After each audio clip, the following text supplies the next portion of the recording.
თუ შეიძლება ხელმოკლე ზეთ გამომიღეთ. 15 წლის ანა თვეზე მეტია საცხოვრებლად ბებიასთან დაბრუნდა. ოჯახური გარემო წლების განმავლობაში მისთვის უცხო იყო. ანა პატარა იყო, როდესაც დედა გარდაეცვალა. მას ბაბუა და ბებია ზრდიდნენ. მე 2000 წელს მეუღლე დამეღუპა და გაჭირვების გამო და მე მუშაობდი ბავშვს ყურადღება უნდა და შევიყვანე ბავშვთა სახლში. ბავშვზე ზრუნვის რეფორმის ფარგლებში ანა ოჯახს დაუბრუნდა. სპეციალური სოციალური დახმარება ბებიას და ანას საშუალებას აძლევს ერთად იყვნენ. კვლავ ერთ ოჯახად იქცნენ. უფრო მეტ დროს ვატარებ ბებია ჩემთან, ვეხმარებ ყველაფერში, რაც დახმარება სჭირდება, ისიც არ მაკლებს ყურადღებას და რა ვიცი. ის რაც მჭირდებოდა იმ გარკვეულ წლების განმავლობაში ავინაზღაურეს ეხლა. ესენი ჩემი ნასწორია მუსიკაზე არ მივია და როგორ მოიწყინეს თემა ჭღერა ჩამოწვება ბინდი ქრება ყველაფერი ქრება მიდის ყველაფერი მიდის ბავშვთა სახლში ყოფნისას ანა მუსიკამ გაიტაცა. დღეს ფორტეპიანოზე შინ ბებიასთან უკრავს. სკოლაში დადის და მუსიკის მასწავლებელს ეძებს. და ეს სიყვარული მღერის სიცოცხლეც მღერის ეს გულიც მღერის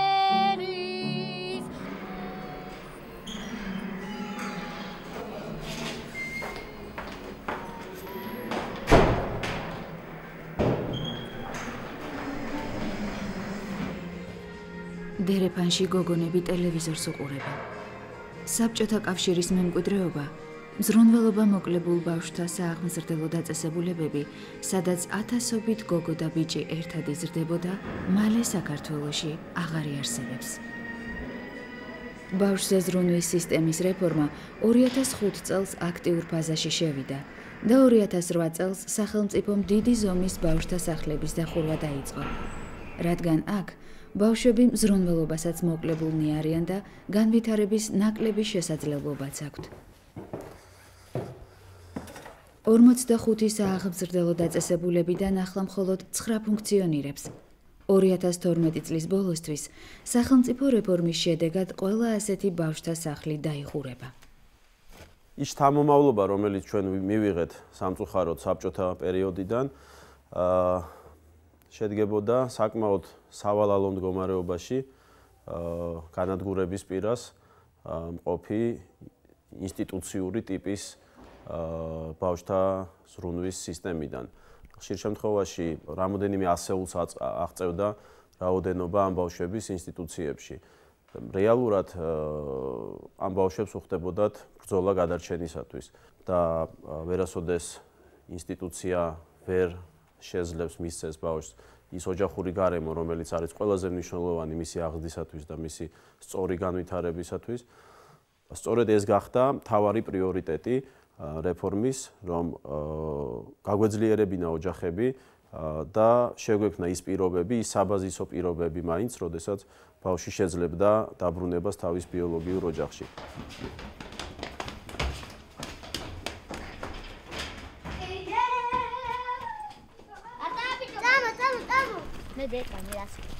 პრიორიტეტი ბავშვის ბიოლოგიურ ოჯახში დაბრუნებას ენიჭება.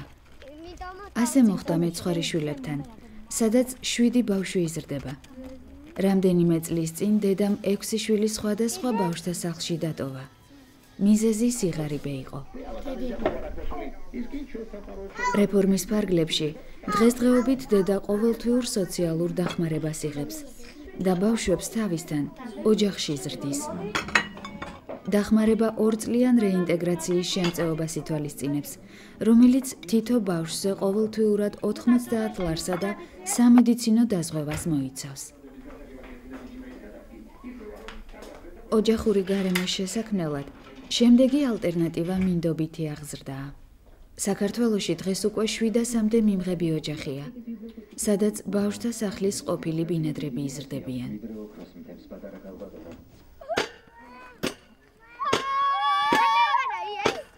bringing children to a normal life, to a better life, is something which, on the one hand, is part of the core values of the EU.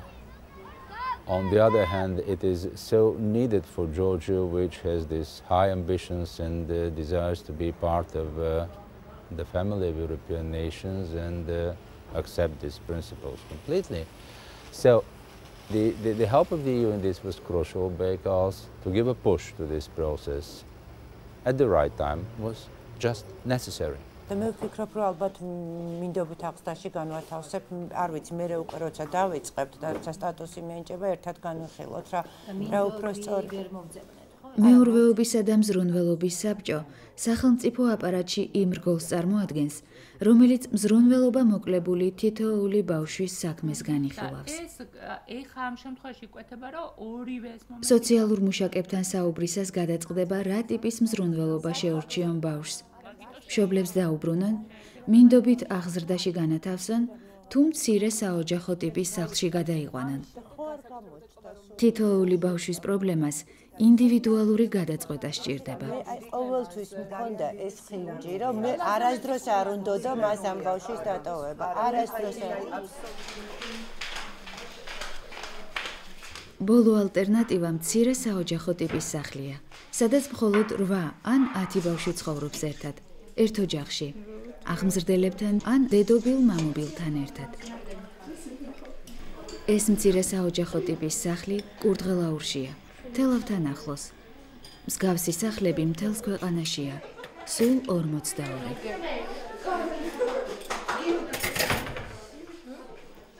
მე ვიყავი პირველად აბავსა სახლში.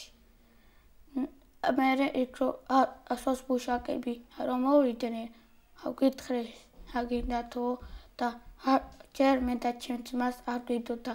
მე რომ გადავთანხმდი ჩემი ძმაც რომ გადათანხმდა, მე დრო აღარ იყო და მე გადმოდი. მე ძალიან მინდა რომ ჩემი ძმა აქ იყოს ჩემთან ერთად.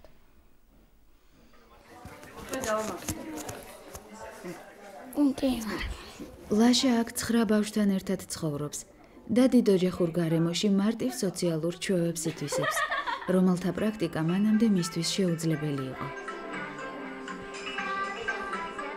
სხვა თელაველი ბავშვების მსგავსად, ახლა ლაშა და მისი მეგობრებიც თელავის საჯარო სკოლაში სწავლობენ. ეს არის ჩემი ასაწოლი. ეს არის ჩემი სასწავლებელი მაგიდა. ეს არის ჩემი ძმა. ახლა ერთ ოთახში მხოლოდ 2 წინავს და კარადაც საკუთარი აქვს, სადაც მხოლოდ მისი ნივთები ინახება. ისინია. მე ვარ ლაშა ბოჭყურაშვილის სოციალური მუშაკი. ლაშა 3 წლის ასაკიდან ცხოვრობს თელავის ბავშვთა სახლში. თავის ძმასთან ერთად. ლაშა არის დისფუნქციური ოჯახიდან. მას ძალიან დიდი დროის გამოშვებით აკითხებს დედა, რასაც ბავშვი ძალიან განიცდის. გიხდება. დიდი ზომის ბავშვთა სახლებსა და მცირე ტიპის საოჯახო სახლებს შორის რომ არის ძალიან დიდი სხვაობა. დიდი ზომის ბავშვთა სახლებში ბავშვები ცხოვრობენ ჯგუფურად, კოლექტიურად, ერთი დიდი სახურავის ქვეშ, ყველაფერს აკეთებენ გუნდურად, ანუ სასადილოში დადიან ერთად, აბანოში დადიან ერთად, მეცადინეობენ ერთად. ასეცმელი ყველას ერთად აქვს მოთავსებული.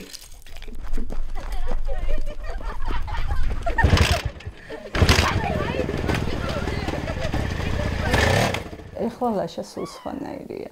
გადმოსვლის დღიდან. ლაშას მეტყველებაც გაუმჯობეს და სახეზე ღიმილიც აქვს უფრო მეტად, ალერსიანიც გახდა, მეგობრულიც გახდა, კომუნიკაცია უჭირდა საერთოდ ბავშვებთან, ცოტა კონფლიქტური ბავშვი იყო. ეხლა სულ სხვანაირია. ლაშას ერთი ოცნება დარჩა, რომ მისი ძმა მასთან იყოს. მალე ასეც იქნება და ძმები ერთად იქნებიან.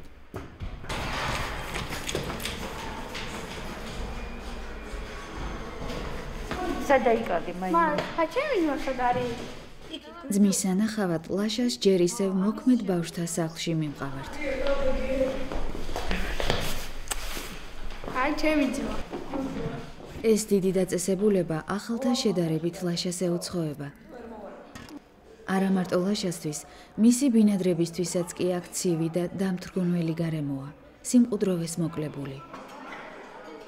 მსგავს ინსტიტუციებში დღეს 250-მდე ბავშვი რჩება და რეფორმის შედეგად ისინიც მალე ოჯახურ გარემოს დაუბრუნდებიან. As part of an ongoing conversation with government, we decided to invest about $6 million in helping them to deinstitutionalize their care facilities for children, to be able to better serve the population that needed the help, and to help them come up with some other ways to take care of children that didn't necessarily require that residency in a small group home through things like foster care, for example. ბავშვზე ზრუნვის სისტემის რეფორმა საქართველოს მთავრობის, სამოქალაქო საზოგადოებისა და საერთაშორისო დონორი ორგანიზაციების თანამშრომლობით ხორციელდება. გაეროს ბავშვთა ფონდი საქართველოს მთავრობის ძირითადი პარტნიორია.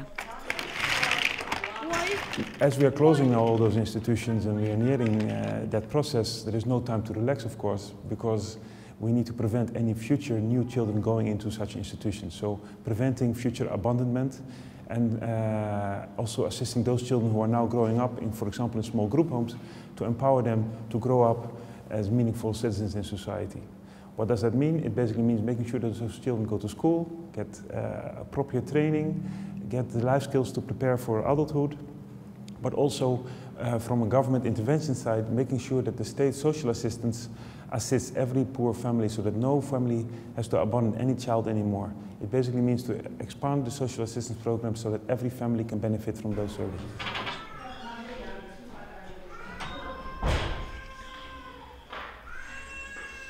რეფორმის შემდეგი ეტაპი ჩვილებსა და შეზღუდული შესაძლებლობების მქონე ბავშვებს შეეხებათ.